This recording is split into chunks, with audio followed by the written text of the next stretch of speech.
पृथ्वी किसका चक्कर लगा रही है? सूर्य का। डायरेक्शन ईस्ट टू वेस्ट या वेस्ट टू ईस्ट? ईस्ट कर रही है। कौन सा ऐसा प्लैनेट है जो ईस्ट टू वेस्ट घूमता है?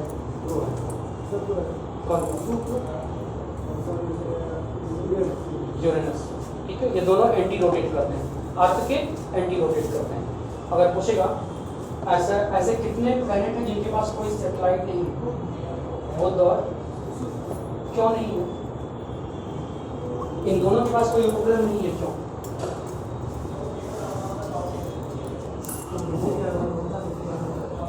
क्योंकि ये सूर्य की निकटतम है, जिसकी वजह से ग्रेविटी से जब टूटता भी है सूर्य से की तरफ। ठीक है, सन स्पॉट का ड्यूरेशन कितना होता है? जब सोलर सिस्टम बढ़ा देते हैं कल से सन स्पॉट, सौर कलंक नाम सुना है? तो ड्यूरेशन कितना होता है, उसका टाइम कितना होता है, कितने वर्ष का?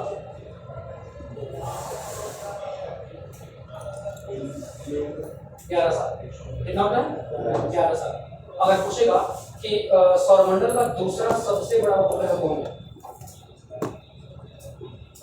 Second largest satellite of solar system Titan किसका है? सनी। टाइटन किसका है? नेपच्यून। नेपच्यून को कौन सा ग्रह कहते हैं? नेपच्यून को कौन सा ग्रह कहा जाता है? जैसे पृथ्वी को नीला कहते हैं, नेपच्यून को क्या कहते हैं? उसे कहते हैं ग्रीन प्लैनेट। हरा ग्रह और पृथ्वी की तरह उसको हरा ग्रह क्यों कहते हैं? SO2 और मैंने कहा था कि CS4 के रिसोर्सेज क्या है? मीथेन गैस कहाँ से निकलती है? गोबर गैस प्लांट से, ठीक है, धान के खेत से, दीमक से, ठीक है, और ये जो जानवर जुगाली करते हैं उनके से भी कौन सी गैस निकलती है? और ग्रीन हाउस गैस किसे कहा जाता है? CO2, carbon dioxide. चलिए, इसका वेलोसिटी कितनी होती है? आवाज ही पलायन वेग कितना होता है? पलायन वेग होता क्या है?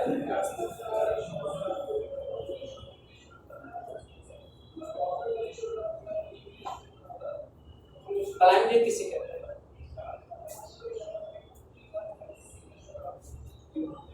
नेक्स्ट, अच्छा कितना होता है पलायन वेग?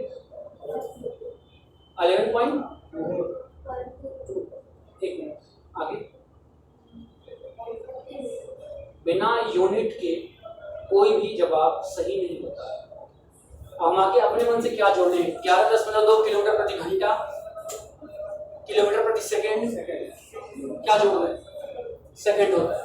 यदि किसी पिंड को अगर 11.2 किलोमीटर पर आवर की स्पीड से अगर फेंका जाएगा तो पृथ्वी की ऑर्बिट से, ठीक है, इस फोर्स को कहते हैं, इस बल को कहते हैं पलायन, या इस वेग को कहते हैं इसका वेलोसिटी। आगे समझ में? अब अगर आपसे पूछेंगे बताइए पृथ्वी का अक्षीय झुकाव कितना है? एक्सिस टिल्टेड कितनी है वो? 23.5। कक्षीय झुकाव कितना है? 66.5। ये दोनों प्रश्न लिख लीजिएगा। देखिएगा, पृथ्वी का अक्षीय झुकाव, एक्सिस टिल्टेड कितना है? पृथ्वी का अक्षीय झुकाव मतलब पृथ्वी अपने अक्ष पर, एक्सिस पर कितना झुकी है? तो देखिएगा 23.5, 23.5 कितनी?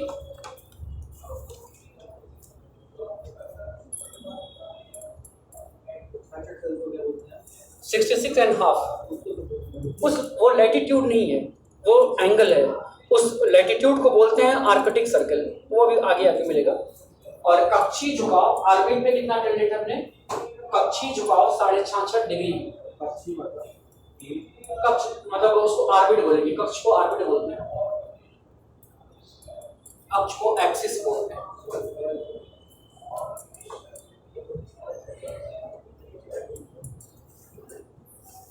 अच्छा, अगर पूछेगा वो कौन सा तारा है जो नॉर्थ डायरेक्शन को रिप्रेजेंट करता है?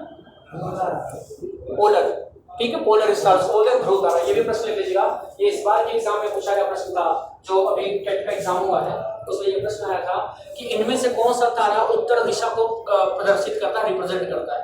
तो देखिएगा, ध्रुव तारा, polar star, represented north direction. हाँ, ध्रुव तारा उत्तरी दिशा को प्रदर्शित करता है या उत्तर दिशा को, नॉर्थ में ही है वो, मतलब वो हमेशा नॉर्थ में ही रहता है, वो मोशन नहीं करता। डायरेक्शन आप जब भी देखोगे तो ऊपर की तरफ क्या है, नॉर्थ है ना, तो ये हमेशा उत्तर की तरफ ही होगा। यही एक ऐसा तारा जो अपना मोशन चेंज नहीं करता, फिक्स है, तो ये उत्तर दिशा को ही रिप्रेजेंट करता है। क्लियर? चलिए अब जहां तक भी आप लिखे तो उसके आगे से कंटिन्यू करिएगा। शायद लास्ट क्वेश्चन प्राइम ब्रेक ही लिखा था, ठीक है? चलिए आ जाइए। अब वहां से आगे से एक क्वेश्चन अगर आपसे पूछा जाए कि बताइए उत्तरी गोलार्ध का सबसे बड़ा दिन कौन सा है? 21 जून, largest day of northern hemisphere कौन सा है? 21 जून। दक्षिणी गोलार्ध का सबसे बड़ा दिन 22 दिसंबर। और पूरे पृथ्वी पर दिन रात बराबर होता है कब? 21 मार्च और 23 सितंबर को। ये 3 से 4 प्रश्न है। देखो पहले के जो एग्जाम के लेवल थे उसमें सिंपल सा क्वेश्चन पूछता था कि उत्तरी गोलार्ध का सबसे बड़ा दिन, तो लोग कहते थे 21 जून, ठीक। दक्षिणी गोलार्ध का सबसे बड़ा दिन तो कहते थे 22 दिसंबर। और तीसरा प्रश्न होता था कि पूरे पृथ्वी पर दिन रात बराबर कब होता है? तो 2 दिनों में, 21 मार्च और 23 सितंबर, ठीक है, 23 सितंबर को। अब एग्जाम में क्वेश्चन क्या पूछता है कि बताइए समर सॉलिस्टिक की घटना कब होती है?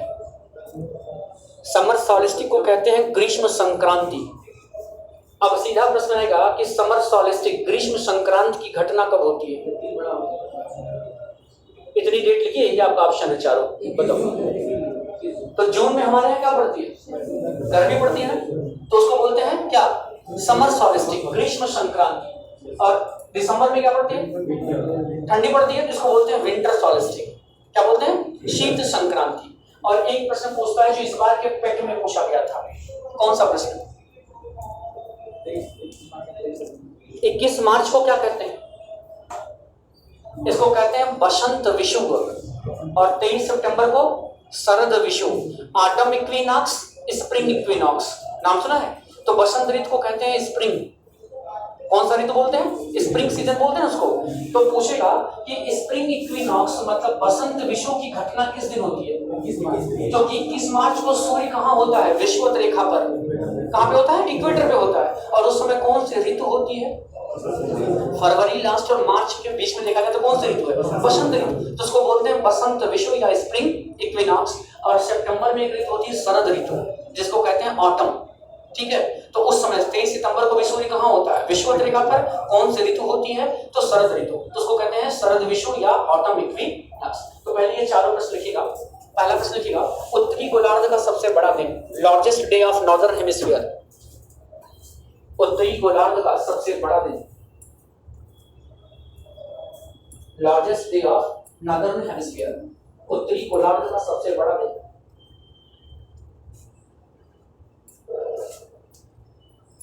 आगे ऐसे लिखिएगा 21 जून। 21 जून ब्रैकेट में लिखिएगा ग्रीष्म संक्रांति, इंग्लिश में कहते हैं समर सॉलिस्टिक। ग्रीष्म संक्रांति ब्रैकेट में समर सॉलिस्टिक।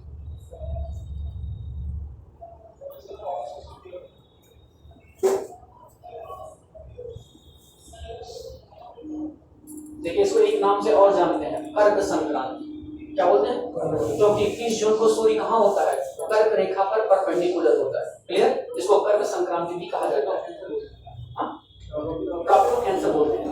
आगे लिखिएगा, दक्षिणी गोलार्ध का सबसे बड़ा दिन, largest day of southern hemisphere. दक्षिणी गोलार्ध का सबसे बड़ा दिन 22 दिसंबर। 22 दिसंबर। इसको हिंदी में कहते हैं शीत संक्रांति, आब्लिक मकर संक्रांति। शीत Sankranti oblique Makar Sankranti, oblique English में कहते हैं विंटर सॉलिस्टिक। विंटर सॉलिस्टिक हो गया। नेक्स्ट, डे और night equal on the earth, मतलब पृथ्वी पर दिन रात बराबर होता है।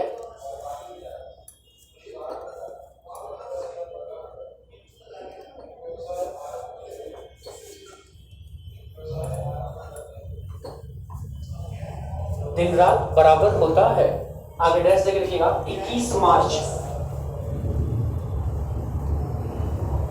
21 मार्च आबलिक बसंत विषुव,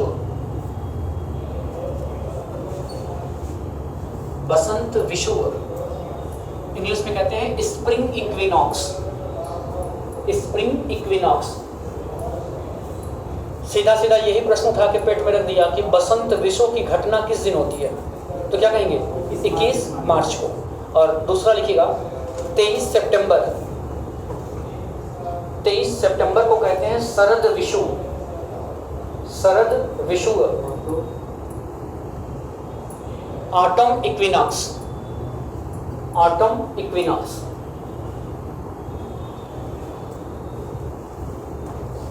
ऑटम इक्विनॉक्स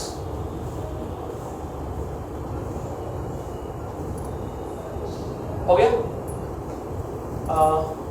21 जून को कौन सा दिवस मनाते हैं? आवाज नहीं। 21 जून को कौन सा दिवस मनाया जाता है? 5 जून को मनाया जाता है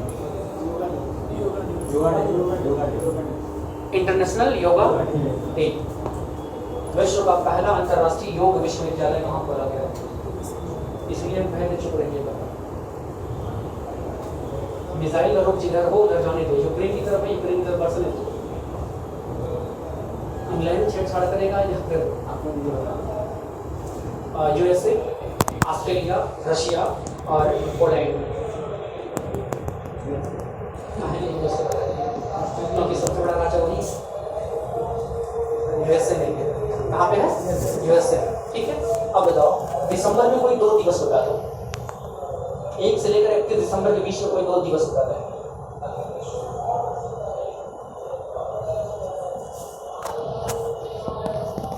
और कोई? हाँ, विश्व मानवाधिकार दिवस मनाया जाता है। राष्ट्रीय मानवाधिकार दिवस 10 दिसंबर को मनाते हैं। 1 दिसंबर को एड्स दिवस। ठीक है, और दिसंबर में और कोई इतना हिंट कर रहा हूँ कि वो फोर्स लाइन से जुड़ा है। 4 दिसंबर को कौन सा दिवस? नेवी डे, एयरफोर्स डे कब मनाते हैं? 8 अक्टूबर को। और थल सेना दिवस आर्मी डे कब मनाते हैं? 15 जनवरी को। और 30 जनवरी को कौन सा दिवस मनाते हैं? शहीद दिवस। और 4 जनवरी को कौन सा दिवस मनाते हैं? 4 जनवरी को कौन सा दिवस मनाते हैं? बालिकाओं को आरक्षण है 33%, तो सवाल पहले इधर से ही होना चाहिए। बताइए 4 जनवरी को कौन सा दिवस मनाते हैं? अंधों को पढ़ने के लिए कोई लिपि है? तो लुई ब्रेल दिवस मनाते हैं। कौन सा दिवस? 11 जनवरी को कौन सा दिवस मनाते हैं? 12 जनवरी को राष्ट्रीय युवा दिवस। 25 जनवरी को कौन सा दिवस मनाते हैं? नेशनल वोटर डे कब से मनाया जा रहा है ये बता दीजिए। अगर प्रश्न आ गया कि राष्ट्रीय मतदाता दिवस हम कब से मना रहे हैं?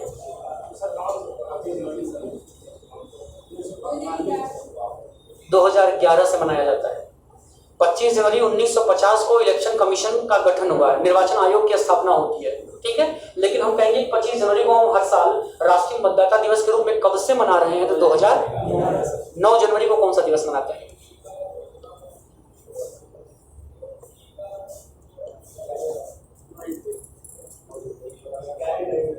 कहाँ से?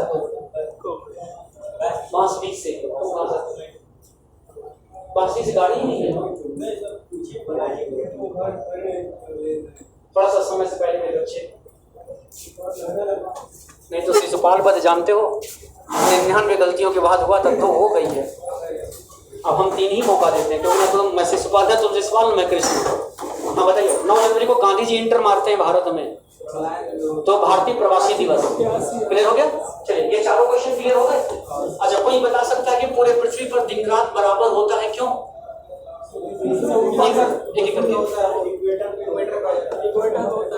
मैंने बताया था ना कि सपोज दैट इस कमरे को ही देख लो, इस कमरे की लंबाई टोटल 20 फीट, एग्जांपल दे रहा हूं, सेंटर कहां होगा? 10 फीट पे। एक एलईडी यहां लगा दिया, एक एलईडी यहां लगा दिया, एक इस पे लगा दिया सेंटर पे, ठीक है। इन दोनों एलईडीओ को बंद करके अगर इसको मैं जलाऊंगा तो उत्तरी गोलार्ध में मतलब कमरे के अगले हिस्से में ज्यादा उजाला होगा, क्लियर। इसको बंद करके अगर हम पीछे की लाइट को जलाएं तो दक्षिणी गोलार्ध में ज्यादा उजाला होगा, मतलब पीछे के हिस्से में। अगर इन दोनों लाइट को बंद करके हम सेंट्रल लाइट को जला देंगे तो कमरों के दोनों हिस्सों में बराबर उजाला जाएगा। बात समझ आ गई? तो यहाँ ये समझाने का मतलब है कि सूर्य कर्क रेखा भूमध्य रेखा पर 21 मार्च और 23 सितंबर को परपेंडिकुलर होता है और भूमध्य रेखा पृथ्वी को दो बराबर भाग में बांटती है, इसलिए सन की लाइट दोनों क्षेत्रों में बराबर पड़ती है। तो 12 घंटे का दिन और 12 घंटे की रात। सिर्फ कब होता है? 21 मार्च और एक दिन कम कर दें तो कौन सा दिवस मनाएंगे? स्पैरो डे, गौरैया दिवस। एक दिन प्लस कर दें तो कौन सा दिवस मनाएंगे? इंटरनेशनल वाटर डे, अंतरराष्ट्रीय। एक महीना आगे चले गए तो कौन सा दिवस मनाएंगे? बेटा अप्रैल जाओगे, मार्च के बाद अप्रैल ही आएगा ना, तो 22 अप्रैल को कौन सा दिवस मनाएंगे? अर्थ डे, पृथ्वी दिवस। अब एक महीना आगे जाएंगे मतलब मई में तो कौन सा दिवस मनाएंगे? बायोडाइवर्सिटी डे, जैव विविधता दिवस 22 मई को मनाते हैं।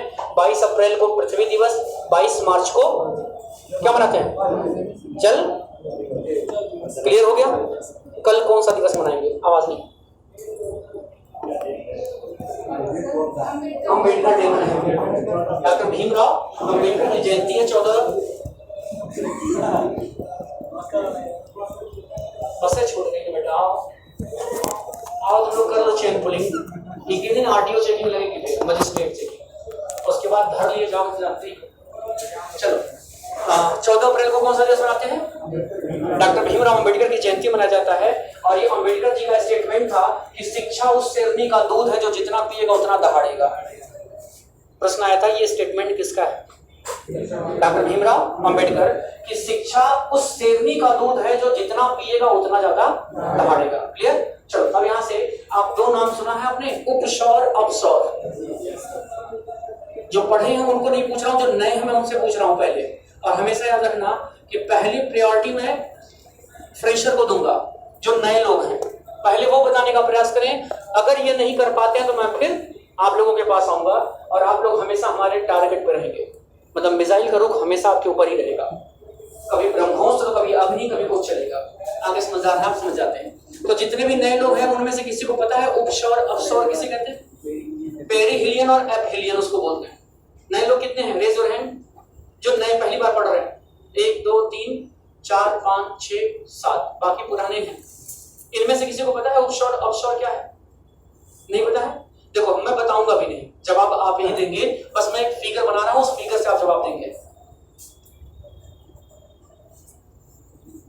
क्या हो गया? अर्थ।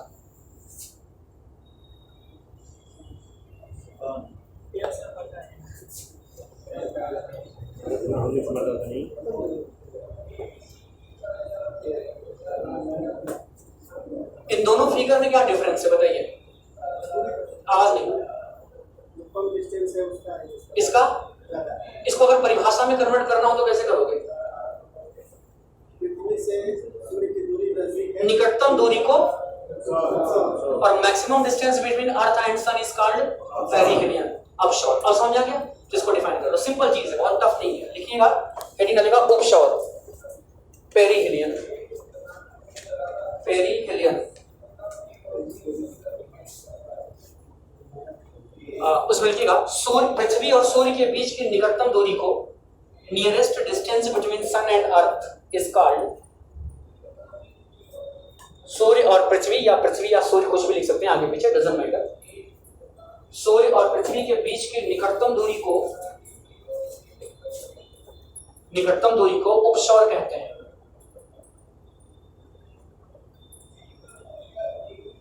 Nearest distance between sun and earth is called perihelion. सूर्य और पृथ्वी के बीच की निकटतम दूरी को उपसौर कहते हैं। और देखो यहाँ से 3 प्रश्न बनेगा। पहला, इनके बीच की जो डिस्टेंस होती है वो 14.70 करोड़ किलोमीटर हो जाती है, जबकि मैंने आपको औसत दूरी कितना लिखवाया है 14.96, ठीक है, 14.96 करोड़ किलोमीटर। इस समय कितनी है 14.70, मतलब जब सूर्य पृथ्वी के करीब आता है तो इनकी दूरी कितनी हो जाती है 14.70, और इस घटना को क्या कहते हैं उपसौर। दूसरा, ये घटना कब होती है 3 जनवरी को। 2 प्रश्न, ज्यादा से ज्यादा प्रश्न यही पूछा जाता है कि उपसौर की घटना कब होती है और अपसौर की घटना कब होती है।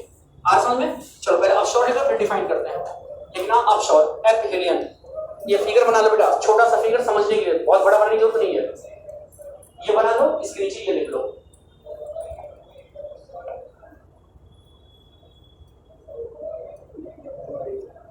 देखो अपसौर, अपसौर को तो आप लिख सकते हैं, सूर्य और पृथ्वी के बीच की अधिकतम दूरी को एपहेलियन या अपसौर कहते हैं।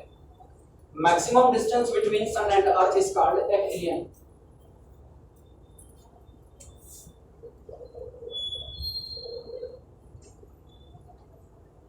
सूर्य और पृथ्वी के बीच की अधिकतम दूरी को अपसौर कहते हैं। और इसके बीच में लिख दीजिएगा 15.20 करोड़ किलोमीटर। और यह घटना होती है 4 जुलाई को।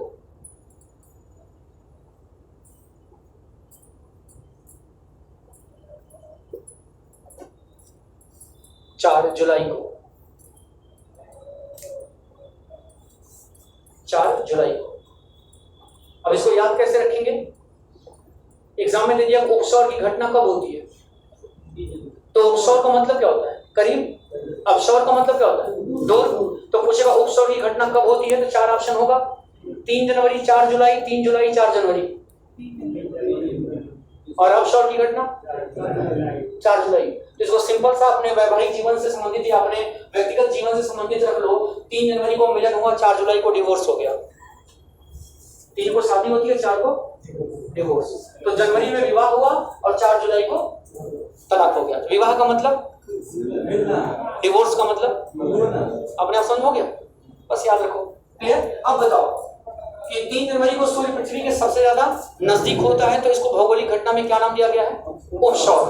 और इनके बीच की डिस्टेंस कितनी हो जाती है 14.70 करोड़ किलोमीटर। और जब सूर्य और पृथ्वी के बीच की अधिकतम दूरी 4 जुलाई को होती है, तो इसकी दूरी 15.20। और इस घटना को क्या कहते हैं अपसौर। किसी को डाउट नहीं ना? मुझे डाउट हो गया, इसलिए मैंने पूछ लिया। आप कह रहे हो कि 3 जनवरी को सूर्य पृथ्वी के सबसे ज्यादा करीब आता है, तो जब सूर्य पृथ्वी के करीब आएगा तो टेम्परेचर इंक्रीज होगा कि डिक्रीज होगा? इंक्रीज होगा। तो जनवरी में ठंडी पड़ती, गर्मी गलत हो गया ना? तमिलनाडु में हमेशा ठंडी गर्मी पड़ेगी, कहाँ परेशान हो उसके लिए।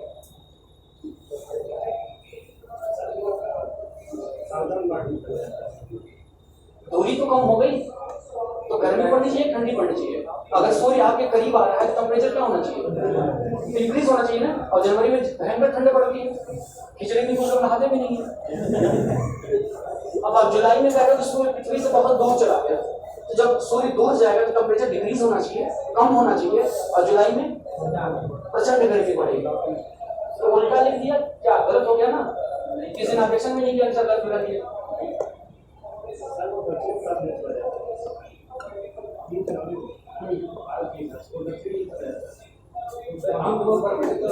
अब ध्यान से देखिएगा, आपने गलत लिखा नहीं है, बट आपको कोई चेक करेगा कि आपने रट्टा मारा कि वास्तव में आपको पता है ये चीज।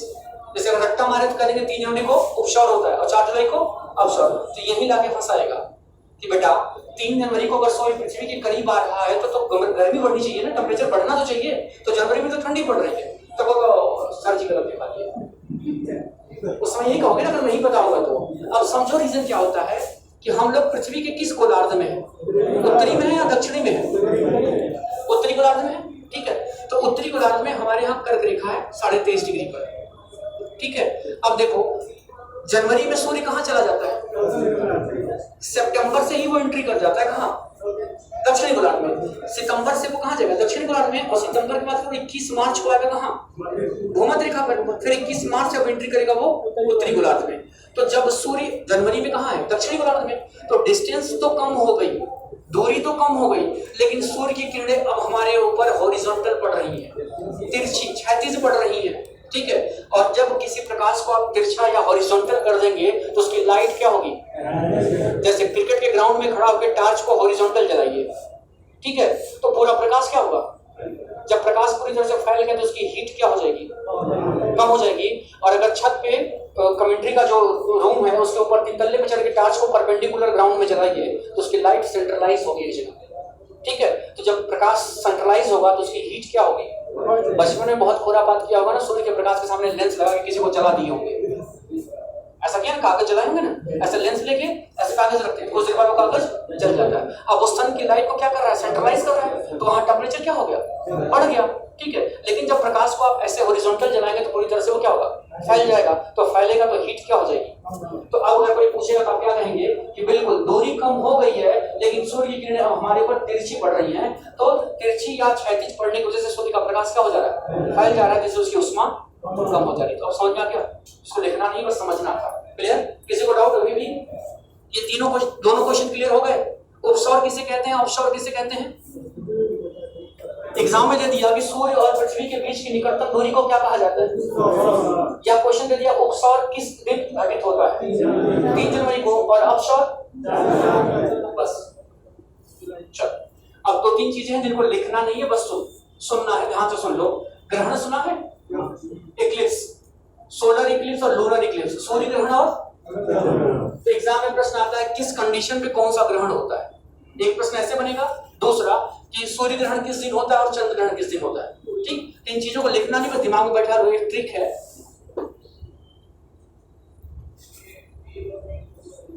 सूर्य ग्रहण में समा जला, SMA, इसको रोमन में पढ़ेंगे तो क्या पढ़ेंगे? समा, ठीक है। तो यस से क्या हो गया? M से क्या हो गया? मून, चंद्रमा। देखो अर्थ को ई से लिखते हैं लेकिन समझने के लिए हम लोग रोमन इंग्लिश का यूज कर रहे हैं। तो ए से क्या हो गया? इसका मतलब क्या हो गया कि सन और अर्थ के बीच में कौन आ गया? चंद्रमा। तो कौन सा ग्रहण लगेगा? क्योंकि अब पृथ्वी के इस हिस्से में, जिस हिस्से के सामने चांद है, वहां के लोगों को सूर्य दिखाई नहीं दिखेगा। तो नहीं दिखेगा तो हम लोग कहेंगे कौन सा ग्रहण लग गया? सूर्य ग्रहण लग गया। समझ में आ रहा है? देखो पूरे पृथ्वी पर नहीं, लेकिन पृथ्वी के जिस हिस्से के सामने चांद होगा वहां के लोगों को सूर्य नहीं दिखाई देगा।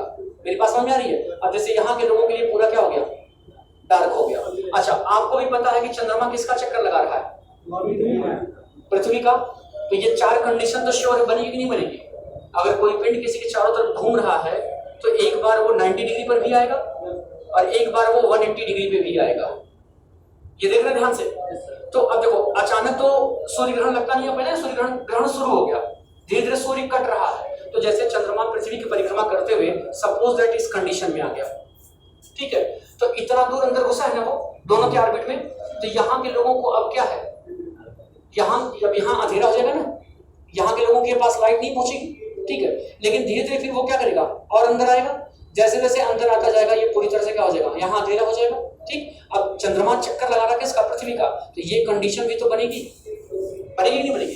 तो जब इस कंडीशन में आएगा तो इतना दूर अंधेरा रहेगा, बाकी यहाँ लाइट आने लगेगी। तो कहेंगे अब ग्रहण धीरे धीरे क्या हो रहा है? खत्म हो रहा है। और एक समय आएगा कि इन दोनों की ऑर्बिट के बीच से ये बाहर, तो कहेंगे ग्रहण खत्म हो गया। तो कंडीशन याद हो गई। बस 3 शब्द याद रखना, 3 लेटर हैं, 3 अक्षर याद रखो। सूर्य ग्रहण में समा जला, सन, मून और अर्थ। सूर्य और पृथ्वी के बीच में अगर चंद्रमा आएगा तो कौन सा ग्रहण होगा? सूर्य ग्रहण। और एक प्रश्न याद रखिएगा, ये हमेशा अमावस्या के दिन होता है। किस दिन? ये शर्त है कि सूर्य ग्रहण हमेशा कब होगा? अमावस्या के दिन होता है, जिसको न्यू मून बोलते हैं, ठीक है। और एक साल में अधिकतम 7 ग्रहण हो सकते हैं। कितने? 7, जिसमें से अगर 4 सूर्य हो गया तो 3 चंद्र होगा, अगर 3 चंद्र ग्रहण है तो 4। मेरी बात समझ आ गई? या 3 सूर्य ग्रहण तो 4 चंद्र ग्रहण होगा, मतलब टोटल कितने होंगे 7। और सूर्य ग्रहण अधिकतम 8 मिनट से ज्यादा नहीं हो सकता, क्योंकि 8 मिनट के अंदर सूर्य और पृथ्वी की ऑर्बिट से चंद्रमा क्या हो जाएगा, निकल जाएगा। तो सूर्य ग्रहण अधिकतम कितनी देर तक, 8 मिनट तक। एक साल में अधिकतम कितने ग्रहण हो सकते हैं, 7। अगर 4 सूर्य है तो 3, अगर 4 चंद्र है तो 3, ठीक है। और सूर्य ग्रहण अधिकतम कितना देर तक, 8। किस कंडीशन में होगा, तो जब सूर्य और चंद्रमा के बीच में कौन आ गया, सूर्य और पृथ्वी के बीच में कौन आ गया, और ये हमेशा समझ आ गया। बस ये 3 वर्ड याद रखिएगा। अब देखो चंद्र ग्रहण में बस ये 3 वर्ड यूज कर लो। चंद्र ग्रहण शाम को होता है, कभी दोपहर में कोई चंद्र ग्रहण देख सकता है? सूर्य के प्रकाश के आगे चांद दिखेगा, नहीं दिखेगा। तो सूर्य ग्रहण चंद्र ग्रहण जब भी होगा तो कब होगा, शाम। शाम का मतलब यस से क्या हो गया सूर्य, ए से क्या हो गया अर्थ, और यम से क्या हो गया, मतलब कि जब सूर्य और चंद्रमा के बीच में कौन आ गया, पृथ्वी। तो चंद्रमा ने सूर्य के सारे प्रकाश को पृथ्वी ने क्या कर लिया, रोक लिया। तो जब चांद पर प्रकाश नहीं पहुंचेगा तो चांद पर अंधेरा हो गया, तो हम कहेंगे कौन ग्रहण लग गया, क्योंकि चंद्रमा के पास इतना कोई प्रकाश, वो सूर्य के प्रकाश से ही चमकता है। तो पृथ्वी चक्कर लगा रही है किसका, सूर्य का, तो ये आगे की तरफ जाएगी, और चंद्रमा चक्कर लगा रहा है पृथ्वी का, उधर जाएगा। तो एक दूसरे से धीरे धीरे जब वो हट जाएंगे तो चांद पर पूरा उजाला हो जाएगा। और ये हमेशा किस दिन होता है, पूर्णिमा के दिन। तो चंद्र ग्रहण हमेशा पूर्णिमा को, और सूर्य ग्रहण हमेशा, कंडीशन दोनों की क्लियर हो गई। किस सीध में क्या होगा, बस 3 लेटर याद कर लो, समा साम। यहां तक समझ में आ गया। अब एक प्रश्न पूछता है सिजगी क्या है।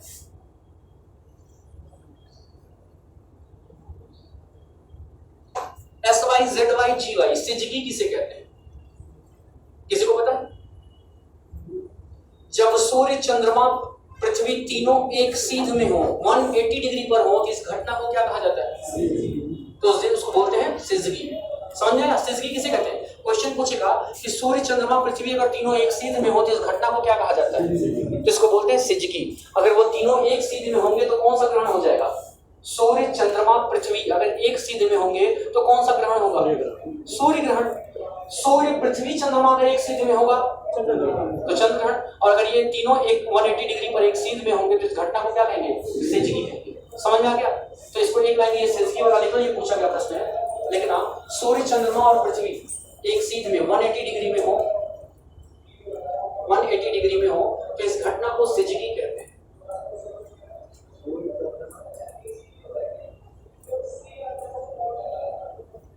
सूर्य चंद्रमा और पृथ्वी 180 डिग्री या एक सीधी रेखा में हो तो इसे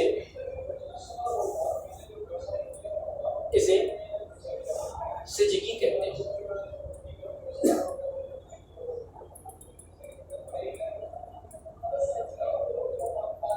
कुछ चीजें जिनको सबको नहीं लिखना, कुछ समझना है, कुछ चीजों को थोड़ा थोड़ा लिख लीजिए। अब देखिए एक प्रश्न टाइड्स का, ये सूर्य पृथ्वी चंद्रमा हो सकता है। हाँ, तीनों भी अगर एक सीध में है तो भी उसको सिजगी ही बोलेंगे। क्लियर। अब एक प्रश्न पूछेगा, आपने नाम सुना है टाइड्स, ज्वार भाटा, नाम सुना? ज्वार भाटा किसे कहते हैं, टाइड्स किसे कहते हैं? समुद्र के जल का ऊपर उठना और नीचे गिरना क्या कहलाता है, ज्वार भाटा। उसको एक साथ बोलते हैं टाइड्स। लेकिन अलग अगर 2 भाग में तोड़ेंगे तो एक होता है ज्वार, एक होता है भाटा। ज्वार को कहते हैं टाइड, टाइड्स नहीं टाइड, और भाटा को कहते हैं एब, EBB। ठीक। तो ज्वार किसे कहते हैं, तो समुद्र के जल का ऊपर उठकर आगे बढ़ना ज्वार, और गिरकर पीछे लौटना। कभी देखिए लहरें आगे की तरफ आती है फिर पीछे की तरफ जाती है। ठीक है। तो समुद्र के जल का ऊपर उठकर आगे बढ़ना ज्वार, और गिरकर पीछे लौटना भाटा। समझ में आ गया, परिभाषा क्लियर हो गई ज्वार भाटा की। अब वो प्रश्न पूछेगा कि बताइए ये कितने प्रकार के होते हैं, ज्वार भाटा कितने प्रकार का, तो 2। एक होता है हाई टाइड, एक होता है नीप टाइड, या स्प्रिंग टाइड और नीप टाइड। बृहद ज्वार और लघु ज्वार। तो पूछेगा बृहद ज्वार किस दिन आता है, स्प्रिंग टाइड किस दिन आता है, तो पूर्णिमा और अमावस्या दोनों दिन। क्योंकि दोनों दिनों में ये तीनों एक सीध में होंगे कि नहीं होंगे भाई। अमावस्या में भी देखो तो एक सीध में है, पूर्णिमा के दिन भी देखो तो तीनों एक सीध में है। ठीक है। तो अमावस्या और पूर्णिमा के दिन कौन सा ज्वार आता है, बृहद ज्वार, स्प्रिंग टाइड आता है। और लघु ज्वार कब आता है, सप्तमी या अष्टमी को। किस दिन?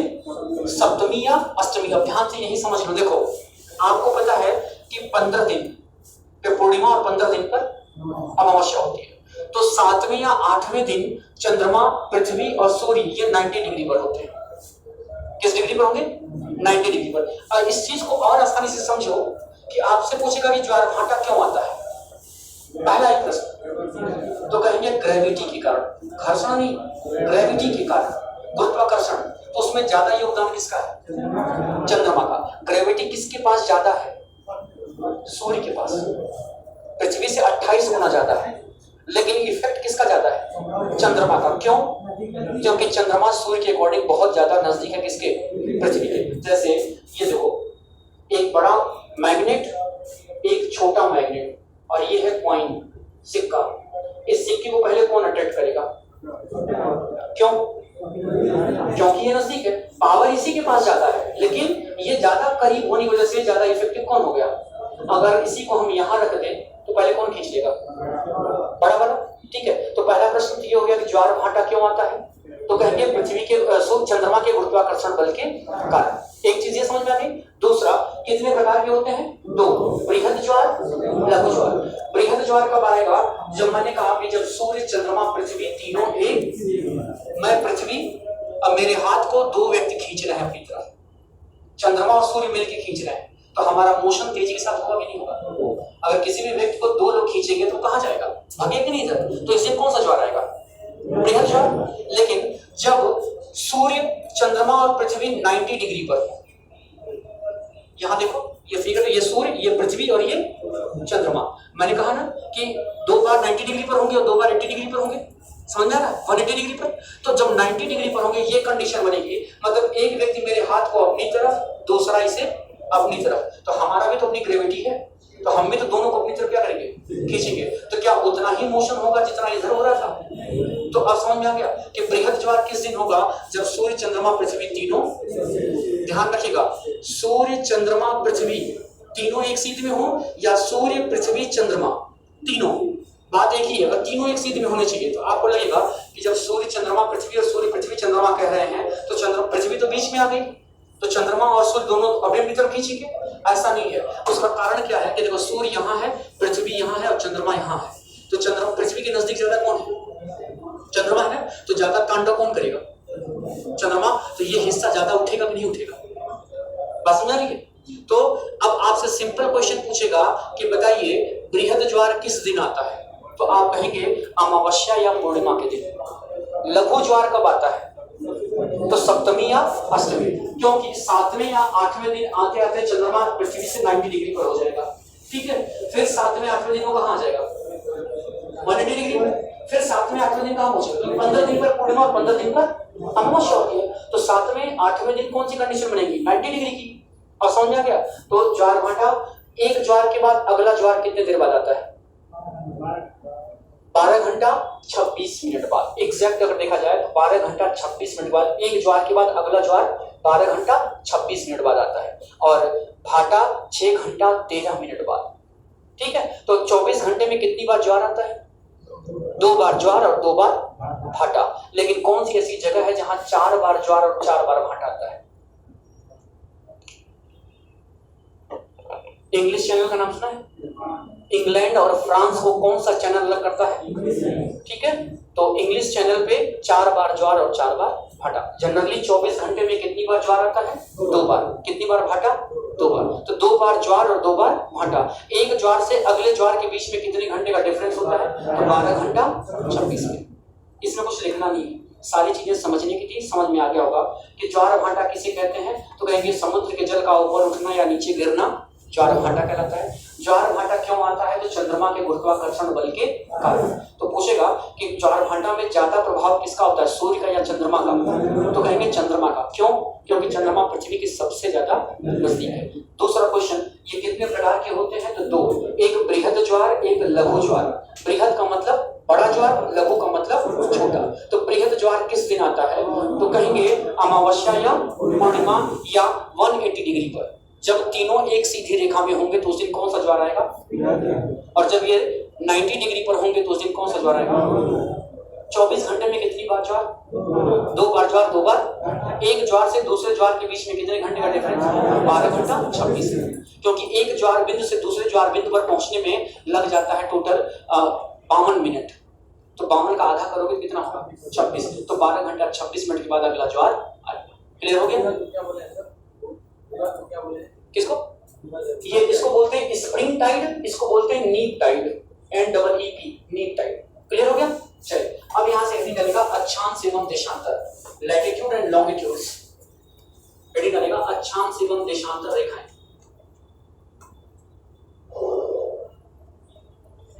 अक्षांश एवं देशांतर रेखाएं।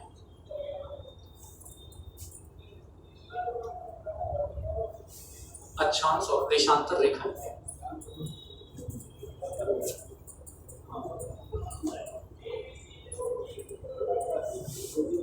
तो बताओ, ग्रहण में और ज्वार भाटा में किसी को कोई डाउट है? बोलिए। ग्रहण कितने प्रकार के होते हैं? 2। कौन कौन? सूर्य ग्रहण और सूर्य ग्रहण कब होता है? अमावस्या को। और चंद्र ग्रहण पूर्णिमा को। सूर्य ग्रहण अधिकतम कितनी देर तक?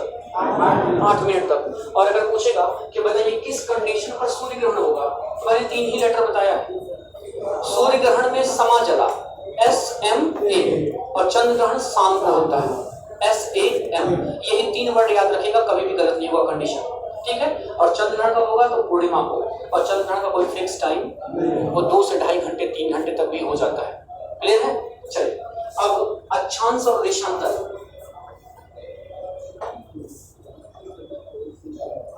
अक्षांश एवं देशांतर। कितने लोग ऐसे हैं जिनको लैटिट्यूड और लॉन्गिट्यूड नहीं पता है? उसको देखो।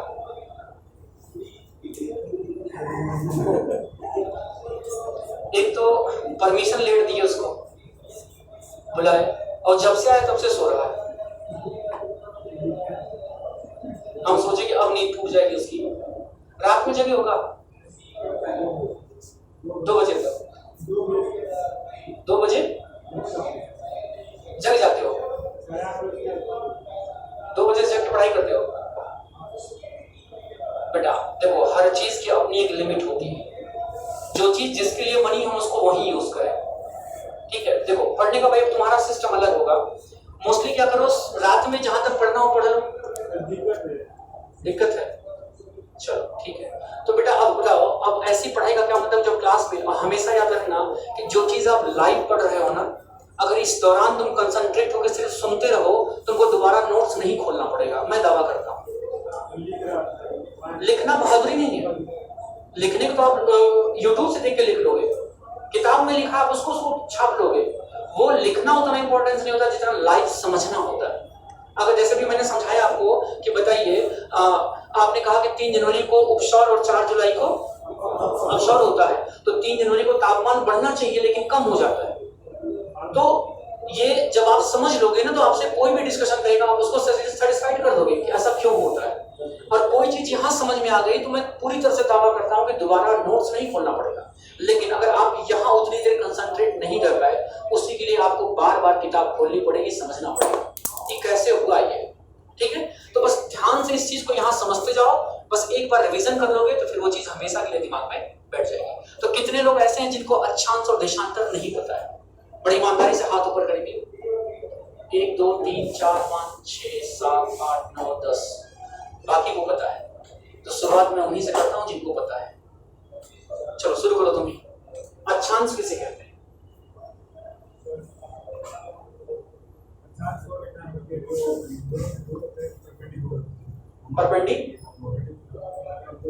पहली ही बात, परपेंडिकुलर इसको बोलते हैं, हॉरिजॉन्टल इसको बोलते हैं।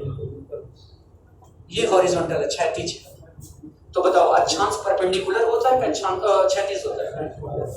ठीक, तो देखो बैठ जाओ। डेफिनेशन को लिखने से पहले उसका छोटा सा कॉन्सेप्ट समझ लो। जब अर्थ समझ में आ जाए तो डेफिनेशन खुद बना लोगे। डायरेक्शन सबको पता है कि नहीं?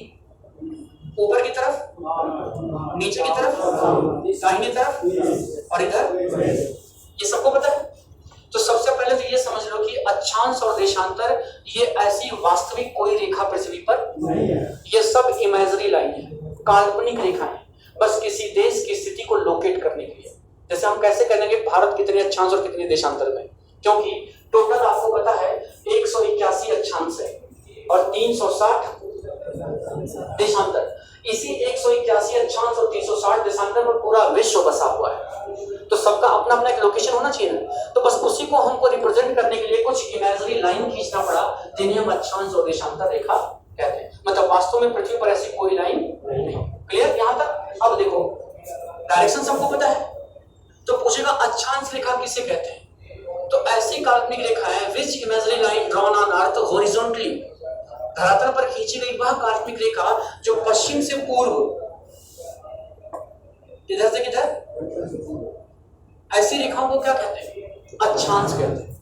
ठीक है, और देशांतर किसे है, किसे कहते हैं? तो जो नॉर्थ टू साउथ खींची गई है, इसे क्या कहते हैं? इसे लैटिट्यूड मतलब लेटी हुई, लॉन्गिट्यूड लंबी लंबी। आगे समझ में? तो कॉन्सेप्ट क्लियर हुआ कि अक्षांश किसे कहेंगे? वे काल्पनिक रेखाएं जो वेस्ट टू ईस्ट। तो अगर वेस्ट टू ईस्ट आप रेखा खींच रहे हैं तो बताओ ये परपेंडिकुलर है या क्षैतिज है? हॉरिजॉन्टल है। तो डेफिनेशन में भी इसको हम क्लियर कर देंगे, लेकिन कॉन्सेप्ट तो समझ में आ गया। अब अगर बताओ, अगर मैं बताऊं, पूछूं आपसे कि बताओ ये मैं कौन सी रेखा खींच रहा हूं, तो ये देशांतर है, लॉन्गिट्यूड है। ठीक, और ये कौन सी रेखाएं हैं? कैसे पता? क्योंकि ये वेस्ट टू, तो जो रेखाएं पश्चिम से पूर्व खींची जाती हैं वो अक्षांश होती हैं, जो उत्तर से दक्षिण खींची जाती हैं वो। कॉन्सेप्ट क्लियर हो गया? अब ध्यान से इसके डेफिनेशन को समझिए।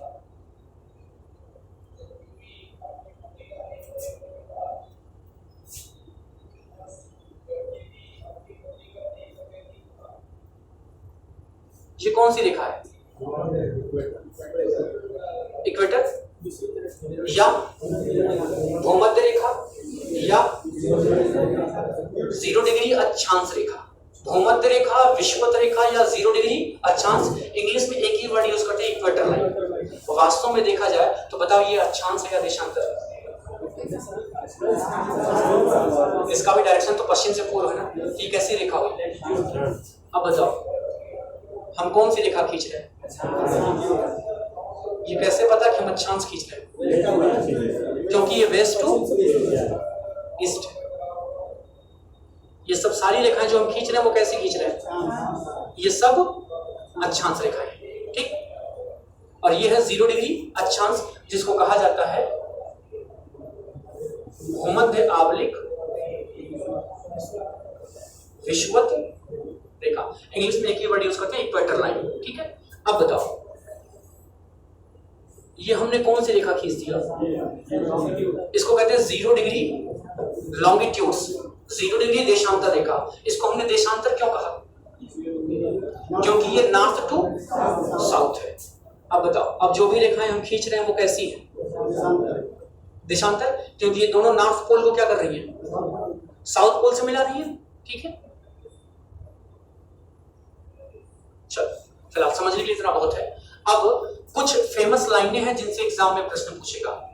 इसको कहते हैं 23.5, इसको कहते हैं 66.5 और इसको बोलते हैं 90 डिग्री। सेम यही कंडीशन यहां होगी, 23.5 डिग्री, 66.5 डिग्री और 90 डिग्री। आसान में अब एग्जाम में क्वेश्चन पूछेगा कि 23.5 डिग्री उत्तरी अक्षांश रेखा को क्या कहते हैं? तो tropic of cancer, 23.5 north latitudes line is known as tropic of cancer. इसको कहा जाता है कर्क रेखा। 66.5 north latitudes line is known as arctic circle. इसको आर्कटिक वृत्त कहते हैं। क्या बोलते हैं? इसको आर्कटिक वृत्त क्यों कहते हैं? क्योंकि पृथ्वी के उत्तरी ध्रुव पर कौन सा महासागर है?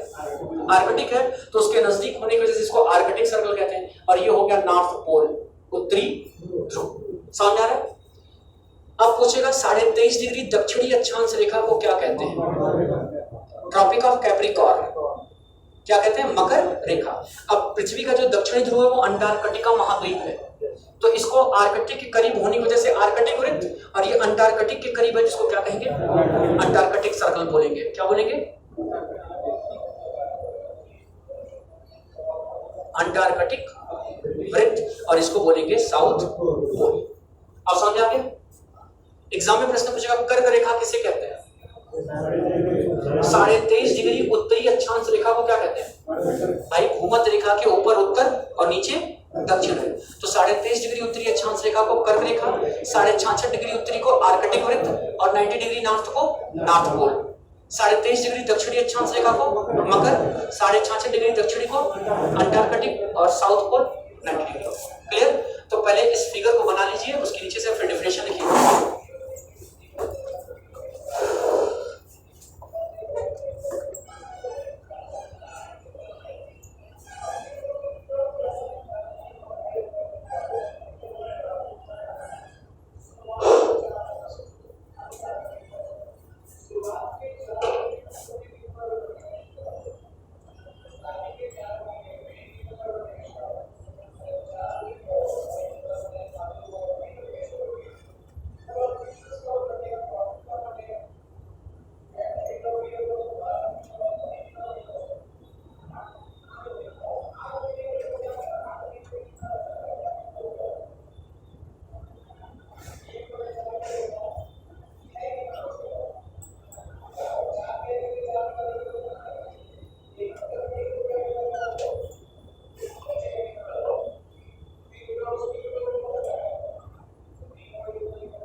देखने में कैसा लग रहा है?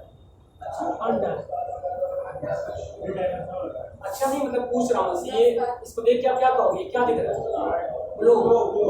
तो विश्व का पहला ब्लू किसने बनाया? अब जो बना चुके हैं उनसे प्रश्न करें, हम खाली बैठेंगे क्या करें? विश्व का पहला ग्लोब किसने बनाया था?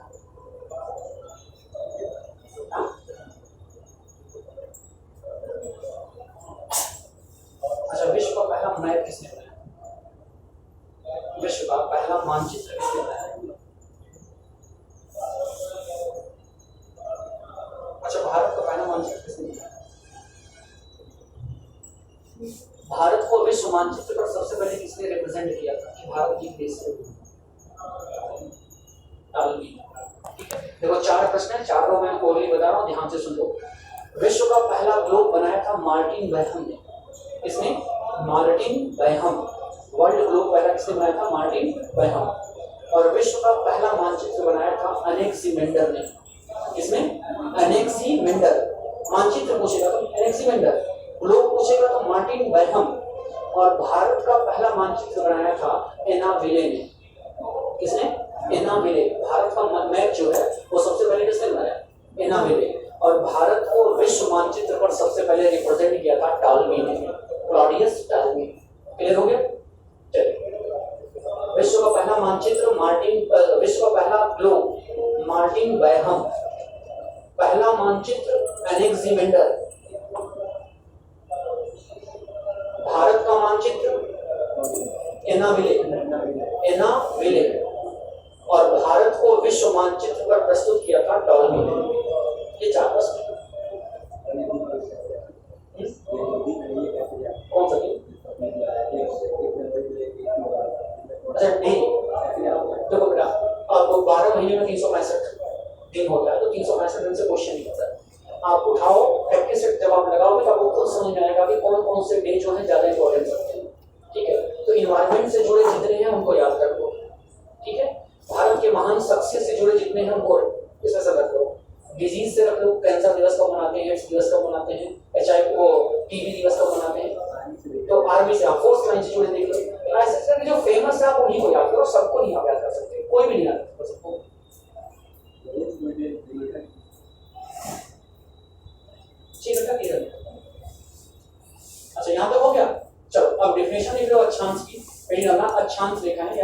लैटिट्यूड, हेडिंग डालो अक्षांश लैटिट्यूड। हिंदी वाले पहले सुन लें, फिर इंग्लिश वाले बाद में सुनेंगे। इसकी डेफिनेशन लिखिएगा, धरातल पर खींची गई वह काल्पनिक रेखा which imaginary line drawn on earth horizontally, धरातल पर खींची गई वह काल्पनिक रेखा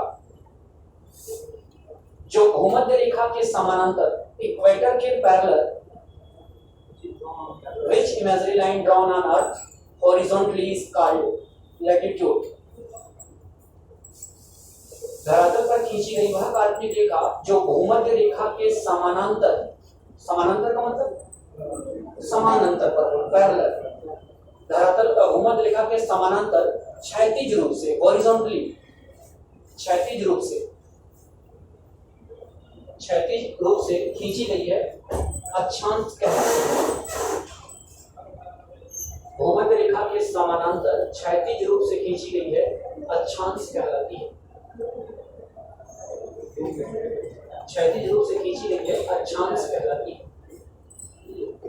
जहां क्षैतिज लिखेंगे वहां अपने आप अपनी समझ के लिए आप देख सकते हैं वेस्ट टू ईस्ट ब्रैकेट में, पश्चिम से पूर्व, क्षैतिज का मतलब हो गया पश्चिम से पूर्व।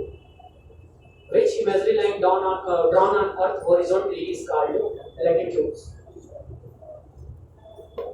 अब नीचे से क्वेश्चन लिखिएगा, टोटल नंबर ऑफ लैटिट्यूड, अक्षांशों की कुल संख्या, अक्षांशों की कुल संख्या 181, अक्षांशों की कुल संख्या 181।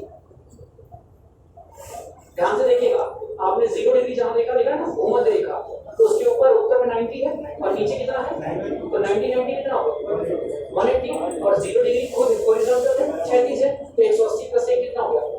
तो प्रश्न पूछेगा आपको कितनी अक्षांश है, लेकिन पूछेगा आपको कितनी अक्षांश रेखाएं हैं, 179। कितनी अक्षांश रेखाएं हैं, तो 179। ध्यान दो, क्या कुछ लोग कंफ्यूज हो रहे होंगे। हाँ देखो पूछेगा, देखो कितनी टोटल कितनी अक्षांश हैं, तो 181। क्यों? क्योंकि देखो 0 के बाद से 1 2 करते हुए कहां तक आए 90, तो 90 ऊपर और 90 नीचे, तो 90 प्लस 90 कितना होगा 180, और ये खुद 0 डिग्री में तो लैटिट्यूड है, तो 180 प्लस 1 कितना हो गया 181। तो कुल कितनी अक्षांश है 181। पूछेगा कुल कितनी अक्षांश रेखाओं से वृत्त खींचा जा सकता है, तो 179। क्यों? क्योंकि ये जो नॉर्थ पोल और साउथ पोल है ये लाइन नहीं है, ये पॉइंट है, ये दोनों क्या है। तो 181 में से 2 बिंदु निकाल दिए तो कितना बचा। तो प्रश्न पूछेगा कुल कितनी अक्षांश रेखाओं से वृत्त खींचा जा सकता है, तो कहेंगे 181 - 2 = 179। अब समझ में आ गया प्रश्न उत्तर क्लियर हुआ।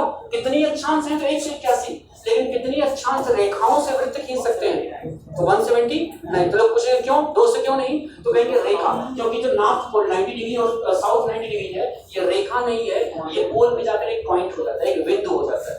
अब मैं रेखा की बात कर रहा हूँ ना। और अगर प्रश्न पूछेगा कि पृथ्वी पर सबसे बड़ा वृत्त कहां से खींचा जा सकता है, तो कहेंगे इक्वेटर से। कहां से? इक्वेटर से आप सबसे बड़ा वृत्त खींच सकते हो। तो ऑप्शन होगा 0 डिग्री अक्षांश से या भूमध्य रेखा से। अरे बेटा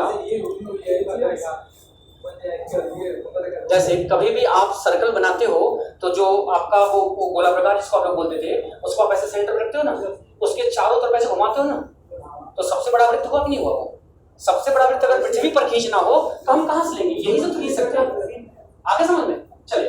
तो ऐसे भी बहुत सारे प्रश्न हैं, मेरी क्लास है दूसरी, मैं उसको आगे कंटिन्यू कर दूंगा आगे। जैसे पूछेगा कि बताइएगा कि 23.5 north latitude line is known as 23.5 degree उत्तरी अक्षांश रेखा को क्या कहते हैं।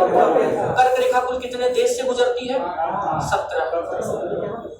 कर्क रेखा भारत के किस राज्य से गुजरती है, कितने 8। ठीक है, चलो हम लिखा देंगे सारे क्वेश्चन। और पूछेगा maximum distance between 2 latitudes line is known as. प्रश्न नहीं समझा मैंने पूछा 2 अक्षांश रेखाओं के बीच की दूरी को कहते क्या है। Maximum distance between 2 latitudes line is known as zone, ZONE। और maximum distance between 2 longitudes line is known as gore. 2 देशांतर रेखा के बीच की दूरी को गोरे कहते हैं, 2 अक्षांश रेखा के बीच की दूरी को जोन। हाँ, मेरा प्रश्न अगर होता कि maximum distance between two latitudes line, दो अक्षांश रेखाओं के बीच की अधिकतम दूरी कितनी होती है?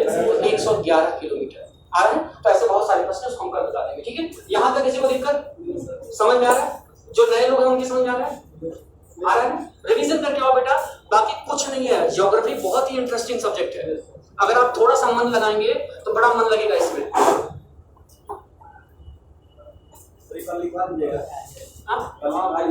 बेटा हम छोड़ते नहीं क्वेश्चन। Thank you plus.